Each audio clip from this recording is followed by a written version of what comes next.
Hi there, and welcome to Regarding Change. My name is Allison Whiteacre, and each week I talk with an extraordinary everyday person about transformations that they've gone through in their life and how it was that they came upon taking the chance to make the change. And so my guest this week is Kevin Hunting. Hi there, Kevin. Hello, I'm so glad to be here. I'm glad you're here too. Kevin Hunting, he, him, his, is passionate about partnering with LGBTQ plus professionals and allies who need the clarity and courage to make the next big move in life. He currently lives in Miami, Florida, and has spent 17 plus years working for Fortune 500 companies in CRM, e-commerce, and digital marketing. Part hippie, part goth, avid lover of nature, proud owner of 2 huskies, and married to an amazing man named Jonathan. Hey, Kevin, how's it going? Good. I'm so glad to be here. This is going to be fun. Oh, good. I'm glad you're here. You're in the hot seat now. Yes.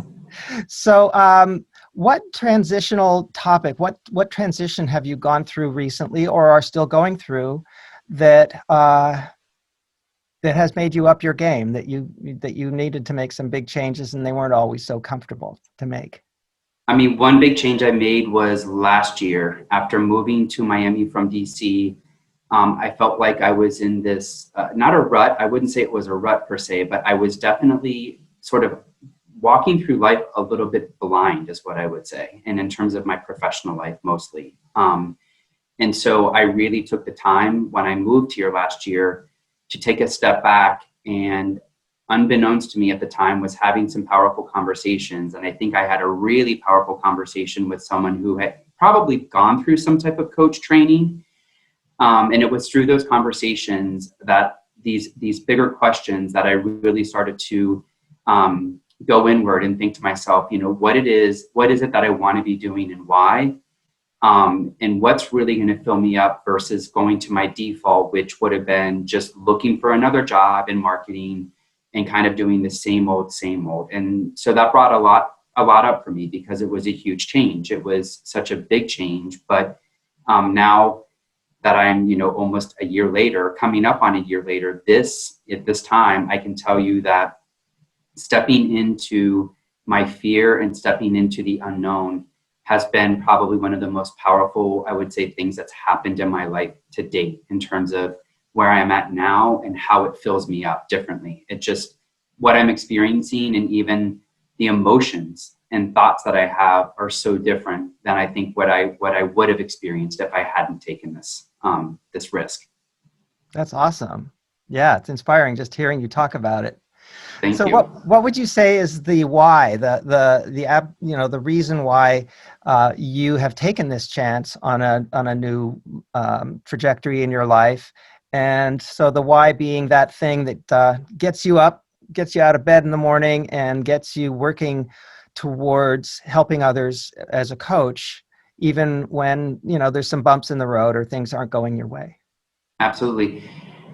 For me, really, the big why is I have always had a sort of deep connection, I would say, with just people and all people. And I say that because, again, it is based on my experience as also like coming out, being gay, having been exposed to really a lot, I think, in my coming out process as well, in terms of the people that I met and how I was able to build my own, identity and self-awareness. I feel like for me, I'm in a place now where my big why is really to help other people and individuals to get to where they want to be and where, whatever they want to be, whether they want to start their new business or whether they want to, do something even small, but for them might be the biggest thing that they've ever done. And so I think my big why is always coming back to a place of serving individuals to raise people's awareness and consciousness so that they can become hopefully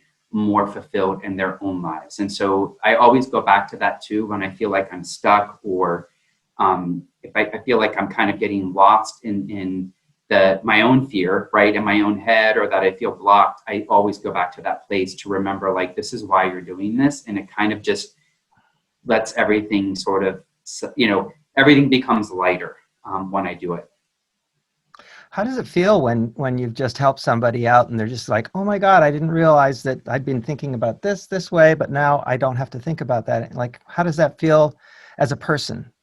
It's it's a bit cathartic in the sense that it's such an interesting dynamic when you're with a client, and how the powerful exchanges that are happening in terms of, you know, what you're learning, what I'm learning about myself in that exchange. But more importantly, when a client is able to finally have those moments where they're like, you know, why is it that I'm always thinking this way, or, you know, undoing why someone may think what they believe, which is informing their thoughts. It honestly is, it's mind blowing to me, the how powerful just that act is in itself. Like, just the act of helping someone undo a belief system that was prohibiting them from becoming who it is that they want to, or do what they want to. I'm simplifying it too, because there's so much nuance in there, in complexity. But when you walk away from that, you really feel like, wow, I've touched somebody in it's like touching someone in a very meaningful way, that it literally just fills you up. Like, it's how could it not fill you up? Because now they're on a trajectory where hopefully they're making changes in their life that are going to that's going to fill them up. They're going to start experiencing greater joy or passion or whatever it is that they were missing before. So it's a great question, but it's I think a very complex answer. Right.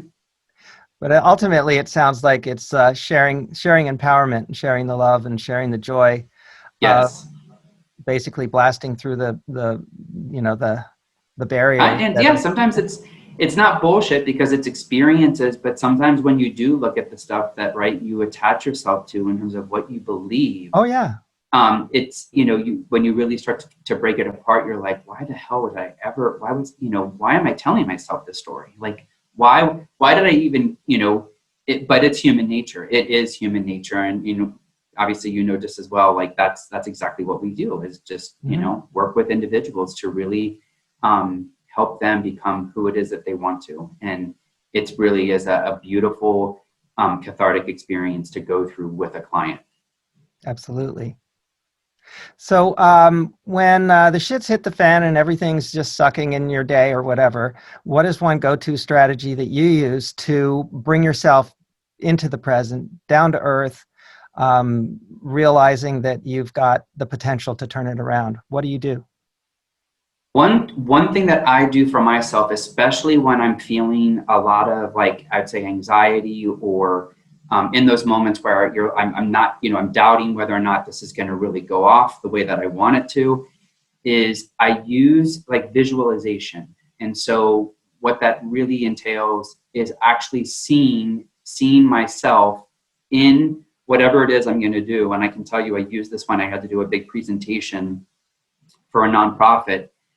It's just visualizing to myself, what would that actually look like in my head if it were like a win for me, and it were a win for everybody else that was actually participating. So going to that place, but allowing my thoughts to start to evolve around that idea of, okay, if I win and everybody else wins, then what would that actually look like in terms of the outcome? And start playing that. It's almost like a reel. Start playing that really visualization cool, yeah, in my head, because it really, then it starts to manifest it. I mean, that's how powerful I think our thoughts are, is it starts to actually manifest itself when you're in that situation, because you're basically training your mind that this is what I'm expecting. Like, this is how it's going to go out or go down. And it does. And I will, you know, I tried this for the first time after, you know, my coach training, when I did the presentation, and I can tell you that I saw such an incremental difference myself from where I would have been if I didn't have the tools that I have. And so the result was that it really was a great experience. I mean, I wasn't overwhelmed by the nervousness, or, you know, how are people what are they going to think? How are they going to perceive what I'm doing? And so it is a very powerful tool to use. That's great. So kind of like, you are what you think.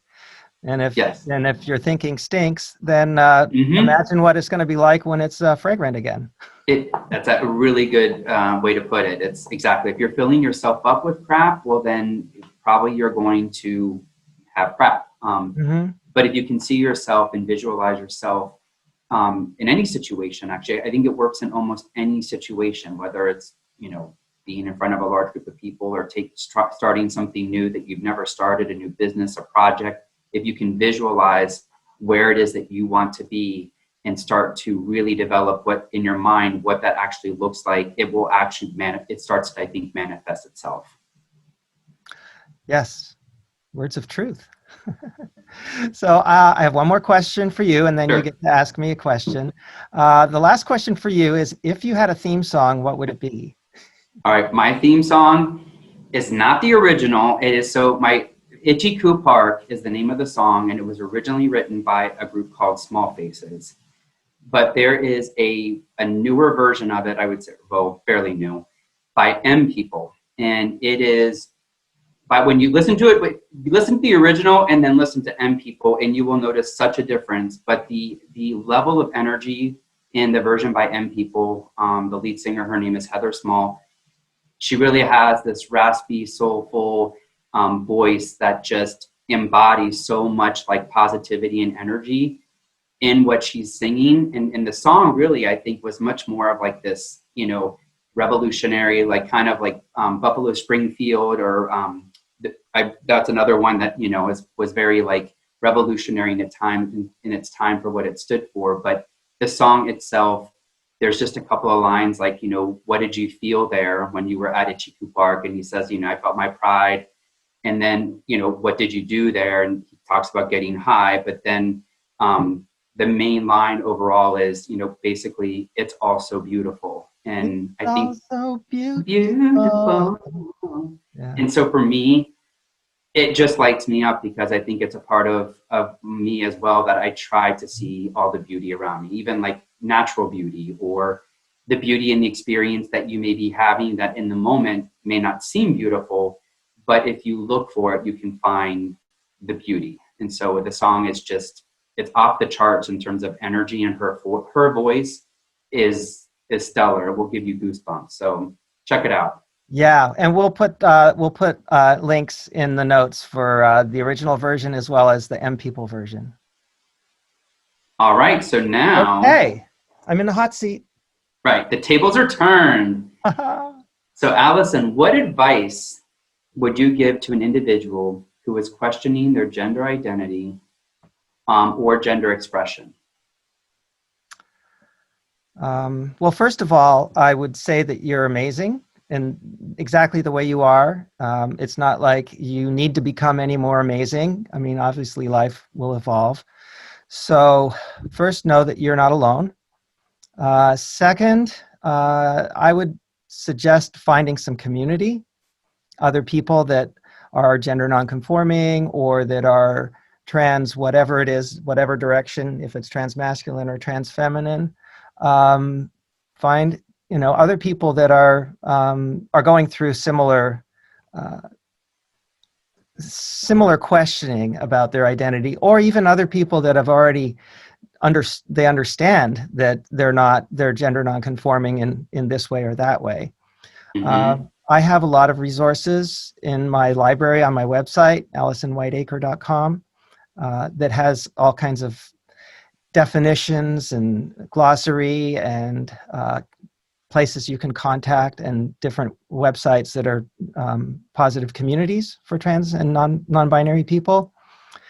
What else? LGBT centers. If you live in a city that has an LGBT center, go and make some friends there, meet people. I know it's kind of hard with COVID, but go to discussion groups. I know that a lot of them are holding Zoom discussion groups now, and that way you get to see that you're not alone, and you also can learn a lot from other people.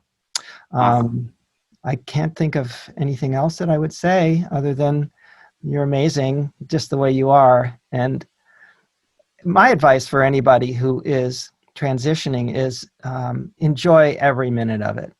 There's certain kind of beauty in the awkwardnesses of finding that when you express yourself this way, you just feel so much more yourself. And that's beautiful. Enjoy that and savor every moment. And if you're doing a complete transition, or if you're finding your middle ground, or if you're gender fluid and you enjoy playing with the creativity of that. As far as gender expression goes, try it on, see what happens, see how you feel. Awesome. Yeah.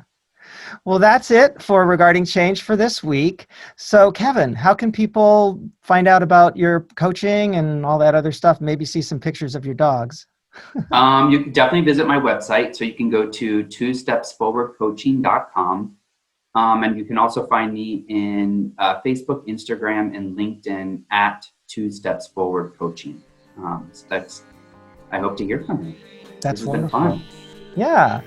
Thanks a lot, and goodbye, everybody. Thanks for tuning in for Regarding Change, and we'll see you next week. Bye.